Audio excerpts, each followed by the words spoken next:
بسم اللہ الرحمن الرحیم۔ السلام علیکم ناظرین، فدا دل آپ کی خدمت میں حاضر ہے۔ باجوڑ میں جو ایک جرگہ ہوا جو ناکام ہو گیا، جس کے بعد ایک ملٹری آپریشن کی بات ہو رہی ہے۔ آج ہم ویڈیو میں اس معاملے پہ بات کریں گے کہ یہ جو باجوڑ میں ملیٹنٹس ہیں، ان کا اور افغان طالبان کا آپس میں کیا تعلق ہے، کیا سمبند ہے، کیونکہ جو امن جرگہ تھا اس کے ایک رکن یا سربراہ صاحبزادہ ہارون رشید، جن کا تعلق جماعت اسلامی سے ہے، انہوں نے افغان طالبان سے بھی یہ اپیل کی ہے کہ وہ اس معاملے میں اپنا کردار ادا کریں اور یہ جو ملیٹنٹس ہیں ان کو سمجھائیں۔ اس معاملے پہ بات کرنی ہے۔ آپریشن کی باتیں اور عوام کی پریشانی، ظاہر ہے کہ عوام پریشان ہیں، وہ نقل مکانی نہیں چاہتے، وہ فوجی آپریشن نہیں چاہتے، اور اسی وجہ سے یہ جرگہ جو ہے وہ سرگرم ہوا تھا۔ 7 یا اس سے زیادہ ادوار جو ہیں یہ مذاکرات کے ہوئے، ناکامی سے دوچار ہوئے، اور پھر صاحبزادہ ہارون رشید نے دونوں فریقوں سے، یعنی فوج سے اور ملیٹنٹ سے، یہ کہا کہ آپ ذرا گزارا کریں، اور جو باجوڑ کے عوام ہیں یہ نہیں چاہتے کہ یہاں پہ خون خرابہ ہو، آپریشن ہو یا نقل مکانی ہو۔ اس معاملے پہ تفصیلی بات کرنی ہے، اور بلوچستان کے معاملے پہ بھی بات کرنی ہے۔ بلوچستان میں انٹرنیٹ سروس جو ہے یہ بند کر دی گئی ہے۔ اس پر شدید رد عمل پایا جاتا ہے۔ جو صوبائی حکومت ہے بلوچستان کی، اس نے یہ کہا ہے کہ جو علیحدگی پسند تنظیمیں ہیں ان کا آپس میں رابطہ کم کرنے کے لیے یا ختم کرنے کے لیے یہ فیصلہ کیا گیا ہے، لیکن اس فیصلے کے بڑے ایسا اس پہ رد عمل آ رہا ہے، اور یہ بات بلوچستان اسمبلی تک پہنچ گئی ہے۔ رحمت صالح بلوچ نیشنل پارٹی کے جو ہیں وہ ممبر بلوچستان اسمبلی ہیں، انہوں نے باقاعدہ طور پر یہ معاملہ جو ہے یہ تحریک التوا کی صورت میں پہنچا دیا ہے اسمبلی۔ اس کی تفصیل بھی میں نے آپ کو بتانی ہے۔ پاک افغان بارڈر کے قریب سب سے پہلے میں یہ خبر آپ کو بتایا دیتا ہوں، اور پھر کرک میں ایک کارروائی ہوئی ہے۔ یہاں پہ امان کوٹ میں آپ کو پتہ ہے کہ 3 سیکیورٹی اہلکاروں کو شہید کیا گیا تھا، ایک سول ڈرائیور کو شہید کیا گیا تھا۔ بانڈا داؤد شاہ سے جب آپ اس سڑک پہ جاتے ہیں، ٹیری کا علاقہ ہے، پھر آگے امان کوٹ کا علاقہ ہے، یہاں گات لگا کر جو ہے ملیٹنٹس نے حملہ کیا تھا، اور اس میں 4 افراد شہید ہو گئے تھے۔ وہاں پر بھی ایک کارروائی ہوئی ہے۔ سب سے پہلے میں پاک افغان بارڈر کے قریب ضلع خیبر کے علاقے سرغر میں ایک واقعہ پیش آیا ہے۔ 2 لاشیں برآمد ہوئی ہیں، جن میں ایک لاش کے بارے میں بتایا گیا ہے کہ یہ داعش کا مقامی کمانڈر عبد المالک ہے، جس کی لاش یہ برآمد ہوئی ہے۔ فائرنگ سے یہ چھلنی لاش ہے، اور اس کے ساتھ ایک خاتون کی لاش بھی برآمد ہوئی ہے۔ تو یہاں پر آپ کو پتہ ہے خیبر میں داعش کی موجودگی ہے، باجوڑ میں ہے، مختلف دوسرے علاقوں میں ہے، اور یہ جو واقعہ پیش آیا اس میں اب ظاہر ہے کہ اس کی ذمہ داری کسی نے قبول نہیں کی۔ جو شک کا اظہار تو ظاہر ہے کہ مختلف تنظیموں کے اوپر کیا جاتا ہے، لیکن اس معاملے میں جب بھی کوئی اس طرح کی واردات ہوتی ہے تو یا پھر ذمہ داری قبول کی جاتی ہے، یا پھر ذمہ داری قبول کرنے کے لیے کوئی گروپ یا کوئی انڈیویجول جو ہے وہ سامنے نہیں آتا۔ بہرحال اس شخص کی جو شناخت ہوئی ہے وہ اسلامک اسٹیٹ خراسان یعنی داعش کے مقامی کمانڈر عبد المالک کے طور پر ہوئی ہے، اور اس کا تعلق جو ہے وہ قبیلہ برکمبر خیل کی ذیلی شاخ وتر خیل سے بتایا گیا ہے۔ برکمبر خیل آپ کو پتہ ہے اس قبیلے کے لوگوں نے وادی تیراہ میں باقاعدہ ملیٹنٹس کے ساتھ جا کے مذاکرات کیے تھے، اور وہاں پہ ایک معاہدہ ہوا تھا۔ بھوٹان شریف گئے تھے، 8000 سے زیادہ لوگوں نے مارچ کیا تھا، اور پھر اب یہ اس قسم کی وارداتیں جو ہیں یہ سامنے آنے لگی ہیں۔ کرک کا جو میں آپ کو بتا رہا تھا، کرک میں سی ٹی ڈی اور پولیس نے یہ مشترکہ آپریشن کیا ہے۔ امان کوٹ ٹیری کے پہاڑی علاقوں میں سرچ اینڈ اسٹرائک آپریشن ہے، اور اس میں جو ہے بھاری ہتھیاروں سے یہ لیس تھے، جدید ہتھیاروں سے لیس تھے پولیس اہلکار اور سی ٹی ڈی اہلکار، اور یہاں پر مختلف جو ایک مشتبہ ٹھکانے تھے ان کو بھی مسمار کیا گیا اور نظر آتش کیا گیا باقاعدہ طور پر، اور جو مورچے تھے جن کے اوپر یہ شک تھا کہ یہ ملیٹنٹس کے استعمال میں ہیں وہ بھی تباہ کر دیے گئے ہیں، اور یہ بتایا گیا ہے کرک پولیس کی طرف سے کہ ملیٹنٹس کے خلاف گھیرا تنگ کیا جائے گا اور آئندہ اس قسم کی واردات نہیں ہونے دی جائے گی، جس طریقے سے امان کوٹ میں باقاعدہ گھات لگا کر لوگوں نے ملیٹنٹس نے حملہ کیا۔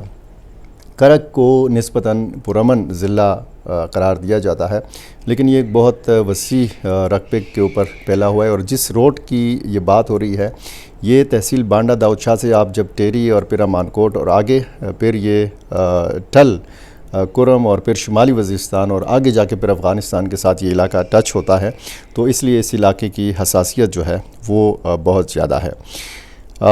بلوچستان اسمبلی میں باقاعدہ موبائل جو انٹرنیٹ بندش کے خلاف تحریک التوا جمع کرائی گئی ہے۔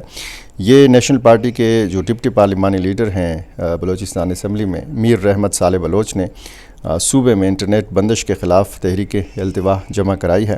اس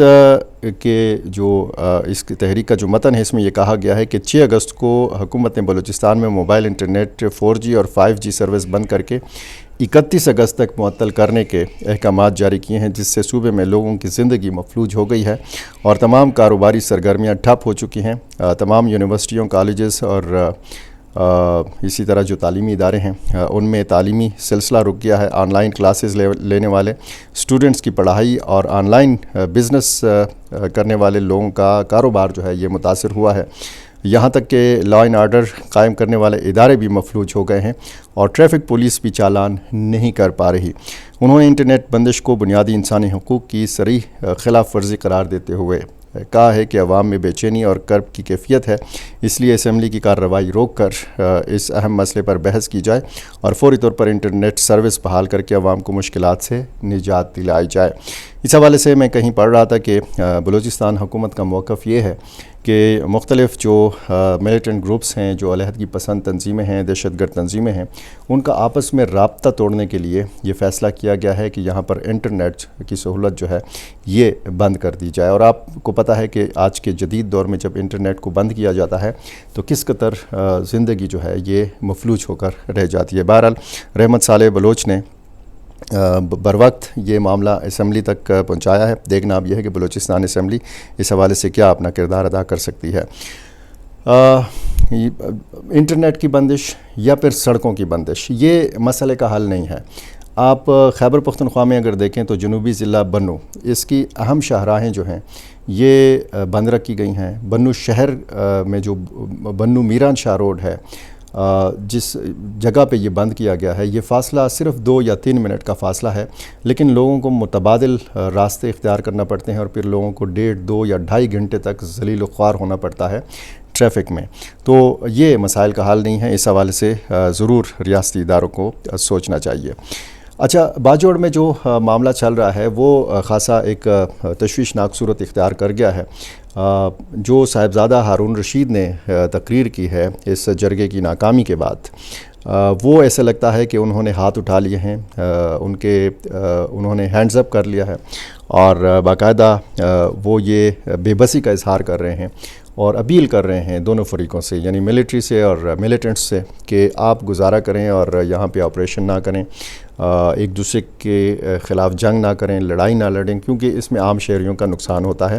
اور انہوں نے یہ بھی کہا ہے کہ جس طریقے سے یقین دہانی کرائی گئی ہے دونوں فریقوں کی طرف سے کہ اگر جنگ ہوتی بھی ہے تو پھر دونوں جب آپس میں لڑیں گے تو عام لوگوں کا نقصان نہیں ہوگا، اور انہوں نے کہا کہ یہ جو کمٹمنٹ ہمارے ساتھ ہوئی ہے امید ہے کہ اس کو پورا کیا جائے گا۔ ساتھ ہی انہوں نے افغان طالبان سے اپیل کی ہے کہ وہ اس معاملے میں انٹروین کریں اور اپنا کردار ادا کریں۔ اب افغان طالبان نے پہلے بھی ثالثی کی تھی اور پاکستان نے ہمیشہ افغان طالبان سے یہ کہا ہے کہ افغان سرزمین کو پاکستان کے خلاف استعمال نہ ہونے دیا جائے، اور وہاں پہ جو کالعدم تنظیموں کے لوگ موجود ہیں یا ٹی ٹی پی کے جو لوگ موجود ہیں، ان کی قیادت موجود ہے یا وہاں پہ ایسے لوگ موجود ہیں جو وہاں پہ پاکستان کے اندر حملوں کی منصوبہ بندی کرتے ہیں، تو ایسے لوگوں کو روکا جائے، پاکستان کے اوپر حملوں سے روکا جائے۔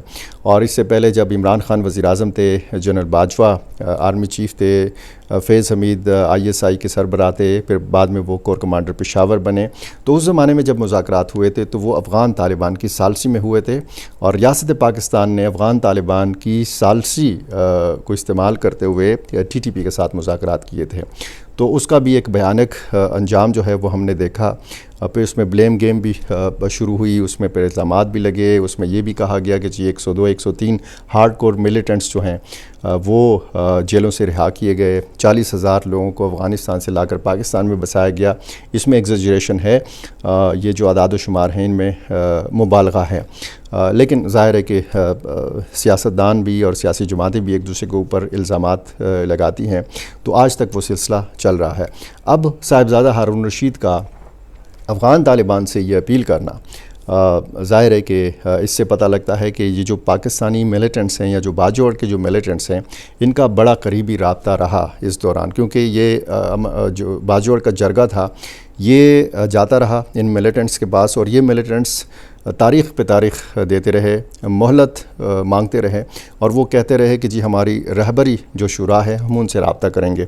اور ان کی جو قیادت ہے ملیٹنٹس کی وہ ظاہر ہے کہ افغانستان میں تھی، اور جرگے نے ان سے یہ اپیل کی کہ آپ یا تو پہاڑوں میں چلے جائیں یا پھر آپ افغانستان چلے جائیں. یہ مطالبہ ملیٹنٹس نے نہیں مانا. اب امن جرگے یا باجوڑ کے جرگے کی اپیل افغان طالبان سے، اور افغان طالبان کا اس حوالے سے رسپانس نہ دینا، خاموشی اختیار کرنا، اور پھر یہ اطلاعات کہ وہاں سے لوگوں نے نقل مکانی بھی شروع کر رکھی ہے. ماموند کا جو علاقہ ہے، لوئے ماموند کا علاقہ، یہاں پہ بہت زیادہ حساس ایک صورتحال پیدا ہو چکی ہے. آپریشن کی باتیں ہو رہی ہیں، گن شپ ہیلی کاپٹروں کا بھی استعمال جو ہے وہ کیا جا سکتا ہے، اس حوالے سے بھی بتایا گیا ہے. تو لوگوں میں شدید خوف و ہراس ہے اور لوگ تشویش میں مبتلا ہیں. بہرحال افغان طالبان نے اس حوالے سے کوئی رسپانس نہیں دیا، اور ملیٹنٹس نے بھی علاقہ چھوڑنے سے انکار کر دیا ہے. اور دوسری طرف پچھلی ویڈیو میں نے آپ کو بتایا تھا کہ سرکاری موقف کیا ہے. سیکیورٹی ذرائع سے جو میڈیا کو چیز آئی تھی وہ یہی تھی کہ کوئی ثالثی یا کوئی مذاکرات اس صورت میں نہیں ہوں گے. اور اس سے پہلے ریاست پاکستان کے ایک واضح موقف ہے کہ کسی بھی گروپ کے ساتھ مذاکرات نہیں کیے جائیں گے. اگر امن کے لیے مذاکرات کیے جائیں گے تو حکومت کے ساتھ مذاکرات کرے گی، یعنی افغان حکومت کے ساتھ پھر بات چیت ہو سکے گی، یہ ممکن ہے. لیکن یہ ایسی بھی کوئی صورتحال جو ہے فی الوقت نظر نہیں آ رہی. تو معاملہ جو ہے یہ آپریشن کی طرف بڑھ رہا ہے، اور اسی حوالے سے باجوڑ کے لوگوں میں تشویش پائی جاتی ہے. میرا چینل آپ نے ابھی تک سبسکرائب نہیں کیا، یہ کر لیجیے، اور مجھے اپنی رائے سے ضرور نوازا کیجیے. بہت شکریہ.